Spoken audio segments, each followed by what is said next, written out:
আমরা সকলে নবী করিম সাল্লাল্লাহু আলাইহি সাল্লামের যে ন্যায়পরায়ণতা, সেই ন্যায়পরায়ণতার আলোকে আমরা দেশ পরিচালনার সর্বোচ্চ চেষ্টা করব। বিসমিল্লাহির রহমানির রহিম।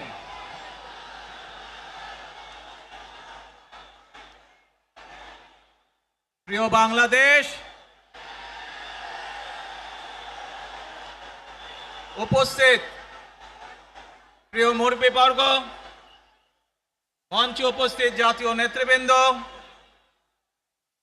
আমার সামনে উপস্থিত প্রিয় ভাই ও বোনেরা এবং মিডিয়ার মাধ্যমে সমগ্র বাংলাদেশ থেকে যারা দেখছেন এই অনুষ্ঠান, প্রিয় ভাই বোনেরা, প্রিয় মা বোনেরা, আসসালামু আলাইকুম। আজ প্রথমেই আমি রব্বুল আলামিনের দরবারে হাজারো লক্ষ কোটি শুকরিয়া জানাতে চাই। রব্বুল আলামিনের অশেষ রহমতে আজ আমি আমার প্রিয় মাতৃভূমিতে ফিরে আসতে পেরেছি আপনাদের দোয়ায়। আপনাদের মাঝে 2024 সালে, 71 সালে এই দেশের মানুষ যেমন স্বাধীনতা অর্জন করেছিল, 2024 সালে এদেশের ছাত্র জনতা সহ সর্বস্তরের মানুষ, কৃষক, শ্রমিক, গৃহবধূ, নারী, পুরুষ, মাদ্রাসার ছাত্র সহ দল মত নির্বিশেষে, শ্রেণী পেশা নির্বিশেষে সকল মানুষ সেদিন 2024 সালের 5ই আগস্ট এই দেশের স্বাধীনতা এবং সার্বভৌমত্বকে রক্ষা করেছিল। প্রিয় ভাই বোনেরা, আজ বাংলাদেশের মানুষ কথা বলার অধিকার ফিরে পেতে চায়। তারা তাদের গণতান্ত্রিক অধিকার ফিরে পেতে চায়। বাংলাদেশের মানুষ চায় তারা তাদের যোগ্যতা অনুযায়ী ন্যায্য অধিকার পাবে। প্রিয় ভাই বোনেরা, আজ আমাদের সময় এসেছে সকলে মিলে দেশ গড়ার। এই দেশে যেমন পাহাড়ের মানুষ আছে, এই দেশে একইভাবে সমতলের মানুষ আছে। এই দেশে মুসলমান, বৌদ্ধ, খ্রিস্টান, হিন্দু সহ বিভিন্ন ধর্মের মানুষ বসবাস করে। আমরা চাই সকলে মিলে এমন একটি বাংলাদেশ গড়ে তুলব আমরা, যেই বাংলাদেশের স্বপ্ন একজন মা দেখেন, অর্থাৎ একটি নিরাপদ বাংলাদেশ আমরা গড়ে তুলতে চাই।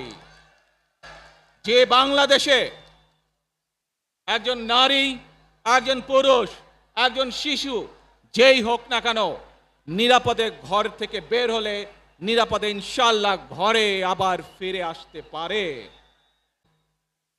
প্রিয় ভাই বোনেরা, কয়েকদিন আগে এই বাংলাদেশের 24 আন্দোলনের এক সাহসী প্রজন্মের এক সাহসী সদস্য ওসমান হাদিকে হত্যা করা হয়েছে। ওসমান হাদি শহীদ হয়েছে। প্রিয় ভাই বোনেরা, ওসমান হাদি চেয়েছিল এই দেশের মানুষের জন্য গণতন্ত্র প্রতিষ্ঠিত হোক, এই দেশের মানুষের গণতান্ত্রিক অধিকার প্রতিষ্ঠিত হোক, এই দেশের মানুষ তাদের গণতান্ত্রিক এবং অর্থনৈতিক অধিকার ফিরে পাক। আজ 24 আন্দোলনে যারা শহীদ হয়েছেন, ওসমান হাদি সহ 71 যারা শহীদ হয়েছেন, বিগত স্বৈরাচারের সময় বিভিন্নভাবে খুন গুমের শিকার হয়েছেন, এই মানুষগুলোর রক্তের ঋণ যদি শোধ করতে হয়, আসুন আমরা আমাদের সেই প্রত্যাশিত বাংলাদেশ গড়ে তুলব, যেখানে আমরা সকলে মিলে কাজ করব, যেখানে আমরা সকলে মিলে আমাদের প্রত্যাশিত বাংলাদেশকে গড়ে তুলব। বিভিন্ন আধিপত্যবাদ শক্তির গুপ্তচরেরা বিভিন্নভাবে ষড়যন্ত্রে এখন লিপ্ত রয়েছে। আমাদেরকে ধৈর্যশীল হতে হবে, আমাদেরকে ধৈর্য ধারণ করতে হবে। বিশেষ করে তরুণ প্রজন্মের যে সদস্যরা আছেন, আপনারাই আগামী দিন দেশকে নেতৃত্ব দিবেন, দেশকে গড়ে তুলবেন। এই দায়িত্ব তরুণ প্রজন্মের সদস্যদেরকে আজ গ্রহণ করতে হবে, যাতে করে এই দেশকে আমরা সুন্দরভাবে গড়ে তুলতে পারি। শক্ত ভিত্তির উপরে, গণতান্ত্রিক ভিত্তি, শক্তিশালী অর্থনৈতিক ভিত্তির উপরে যাতে এই দেশকে আমরা গড়ে তুলতে পারি।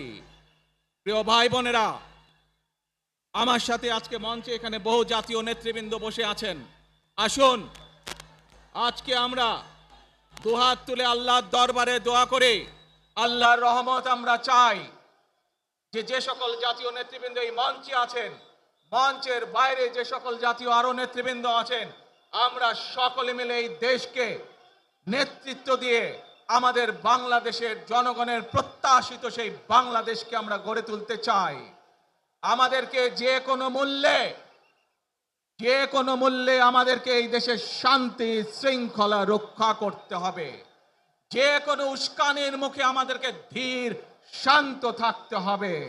প্রিয় ভাই বোনেরা, আমরা দেশের শান্তি চাই, আমরা দেশের শান্তি চাই, আমরা দেশের শান্তি চাই। প্রিয় ভাই বোনেরা, মার্টিন লুথার কিং তার একটি বিখ্যাত ডায়লগ আছে, আই হ্যাভ এ ড্রিম। আজ এই বাংলাদেশের মাটিতে দাঁড়িয়ে আপনাদের সকলের সামনে আমি বলতে চাই, বাংলাদেশ জাতীয়তাবাদী দলের একজন সদস্য হিসাবে আপনাদের সামনে আমি বলতে চাই, I have a plan for the people of my country, for my country.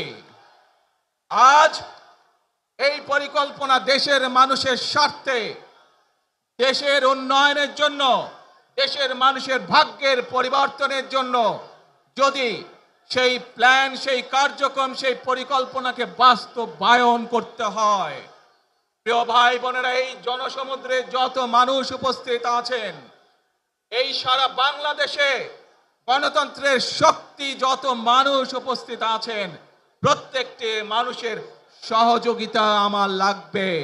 প্রত্যেকটি মানুষের সহযোগিতা আমাদের লাগবে। আপনারা যদি আমাদের পাশে থাকেন, আপনারা যদি আমাদেরকে সহযোগিতা করেন, ইনশাআল্লাহ আমরা আই হ্যাভ এ প্ল্যান বাস্তবায়ন করতে সক্ষম হব। আসুন আমরা আল্লাহ রব্বুল আলামিনের দরবারে হাত তুলে প্রার্থনা করি, আমরা জানো হে রব্বুল আলামিন, হে একমাত্র মালিক, হে একমাত্র পরওয়ারদিগার, হে একমাত্র রহমত দানকারী, হে একমাত্র সাহায্যকারী, আজ আপনি যদি আমাদেরকে রহমত দেন, তাহলে আমরা এই দেশের মানুষ কঠোর পরিশ্রম করার মাধ্যমে আমাদের প্রত্যাশিত বাংলাদেশকে গড়ে তুলতে পারবো।